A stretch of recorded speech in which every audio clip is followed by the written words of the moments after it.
et bienvenue dans cette nouvelle vidéo sur l'avènement d'une nouvelle puissance qui fascine, autrement dit la deuxième partie du cours sur le modèle britannique et son influence à l'époque moderne.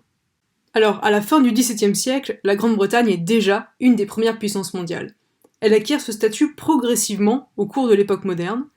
L'avènement d'une monarchie parlementaire et d'un certain libéralisme dans la société permet ainsi de renforcer les fondements de sa puissance, et donc à la puissance britannique de s'affirmer.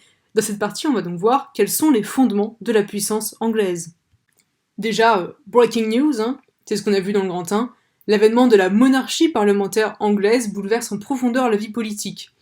Les décisions du Parlement sont vues comme plus légitimes, elles sont mieux acceptées par la population, en particulier les impôts, et on assiste à une professionnalisation de la vie politique.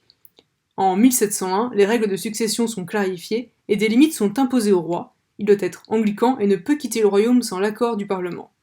La même année, par l'acte d'union, l'Écosse fait désormais partie prenante intégralement du royaume de Grande-Bretagne. L'Irlande, quant à elle, est dominée depuis la campagne violente de Cromwell en 1641. Deuxièmement, l'Angleterre connaît un essor économique important. Sous les Stuarts apparaissent les débuts d'une activité industrielle fondée sur la métallurgie et les manufactures de textiles qui contribuent à l'enrichissement de l'Angleterre. En parallèle, les nouveaux impôts décidés par le Parlement permettent d'assurer des revenus durables au pays qui va pouvoir investir. Depuis la victoire d'Élisabeth Ier sur l'invincible armada espagnole à la fin du XVIe siècle, la Grande-Bretagne sait qu'elle doit pouvoir se défendre de toute invasion. Et quoi de mieux que de contrôler les mers quand on vit sur une île ? Ainsi, à l'époque moderne, la couronne a fait un choix clair, développer une Blue Water Policy, autrement dit, privilégier la Navy aux troupes terrestres pour devenir les maîtres des océans. Et c'est ce choix capital, doublé d'une puissance économique qui ne cesse de se développer, qui explique la constitution d'un vaste empire colonial par la couronne britannique. L'Angleterre s'est en effet constituée un vaste empire colonial. Des Caraïbes à l'Australie, en passant par des comptoirs en Afrique et en Inde, l'Angleterre a construit progressivement un empire sur lequel le soleil ne se couche jamais. Vous pouvez voir cet empire sur la carte ci-contre. Entre 1756 et 1763, pendant la guerre de 7 ans, les Britanniques récupèrent les possessions françaises en Amérique du Nord. Celles-ci viennent s'ajouter aux 13 colonies américaines déjà constituées, dont nous reparlerons. En parallèle, la couronne encourage le commerce colonial par la création de compagnies à charte, comme la Compagnie des Indes orientales. L'Angleterre se trouve ainsi au centre d'un vaste réseau d'échanges grâce à ses colonies sur tous les continents. Thé, café, tabac, coton, les produits coloniaux produits sur les plantations grâce à des esclaves convoyés en Amérique du Nord en grand nombre par des négriers, l'Angleterre est responsable d'environ 50% de la traite atlantique, assure durablement la prospérité anglaise.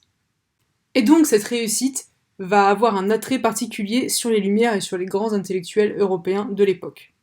Cette prospérité est politique, militaire, économique, mais elle est aussi scientifique. Pour poursuivre son expansion coloniale, des instruments de navigation plus fiables sont mis au point et de grands voyages d'exploration sont lancés à nouveau. James Cook découvre l'Australie, tandis que Mungo Park explore ce qu'on appelle alors l'Afrique noire, en remontant les fleuves Sénégal et Niger à la fin du XVIIIe siècle. En métropole, ces XVIIe et XVIIIe siècles sont marqués par l'Enlightenment, un essor scientifique et intellectuel sans précédent, c'est ce qu'on appelle les Lumières anglaises. Des avancées scientifiques majeures sont réalisées en mathématiques, en chimie ou encore en physique. Isaac Newton découvre la gravitation universelle par exemple, et sont portées par la création d'instituts comme la Royal Society. Les idées politiques de John Locke, la séparation des pouvoirs, la souveraineté populaire, ou encore celles de Thomas Hobbes, sur l'organisation politique de la cité, circulent librement.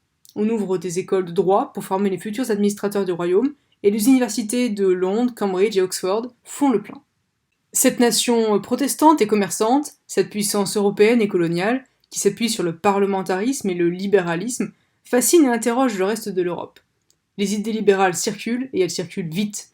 On en discute d'abord beaucoup en Angleterre, dans les clubs, les coffee houses et les librairies.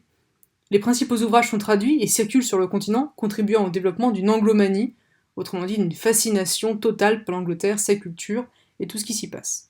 Plusieurs intellectuels français font alors le séjour anglais. Voltaire d'abord, qui s'exile en Grande-Bretagne entre 1726 et 1728. Dans ses lettres philosophiques parues à son retour en France en 1734, il loue les libertés anglaises, garanties par l'habeas corpus et le Bill of Rights, et affirme la nécessité d'une plus grande tolérance religieuse.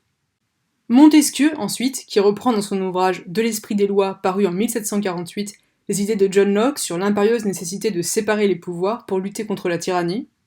Rousseau aussi, qui reprend à son tour les idées de John Locke et de Thomas Hobbes pour écrire sa vision du contrat social en 1762, affirmant qu'un contrat entre les hommes est nécessaire pour éviter l'anarchie et que le pouvoir du roi lui est donné par le peuple, c'est le principe de la souveraineté populaire.